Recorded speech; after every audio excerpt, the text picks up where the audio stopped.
আসসালামু আলাইকুম। আপনারা দেখতে পাচ্ছেন যে প্রত্যেকটা মোটরসাইকেল এই যে রাস্তার পাশে রেখে দিয়েছে জন্য ভ্রাম্যমাণ আদালত অর্থাৎ যৌথ বাহিনী পদক্ষেপ গ্রহণ করতেছে।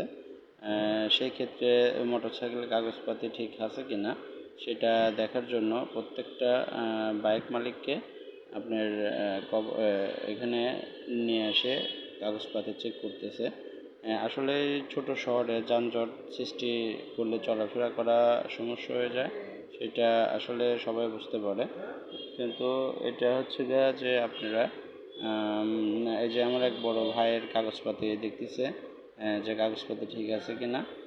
আর সবচেয়ে বড় কথা যে হলো সেটা হলো কি যে আপনার পৌরসভার জায়গায় ফ্রি থাকতে হবে, এই জায়গায় কোনো যানজট সৃষ্টি হবে না। এটা এয়ার প্লাজার সামনে। তো সেই জন্য সেনাবাহিনী বা ম্যাজিস্ট্রেট এবং পুলিশ এরা সবাই এসে আপনারা দেখতে পাচ্ছেন যে কাগজপাতি বাইকের ঠিক আছে কি না সেটা পরিদর্শন করতেছে। এবং যারা পার্কিং করে রাখছে অবৈধভাবে তাদের বাইকগুলো ফেলায় রাখছে মাটির সঙ্গে। এদের মালিক ভিতরে হয়তো বা কাজে আছে বা কোনো দোকানপক্ষর মালিকের গাড়ি, এই জন্য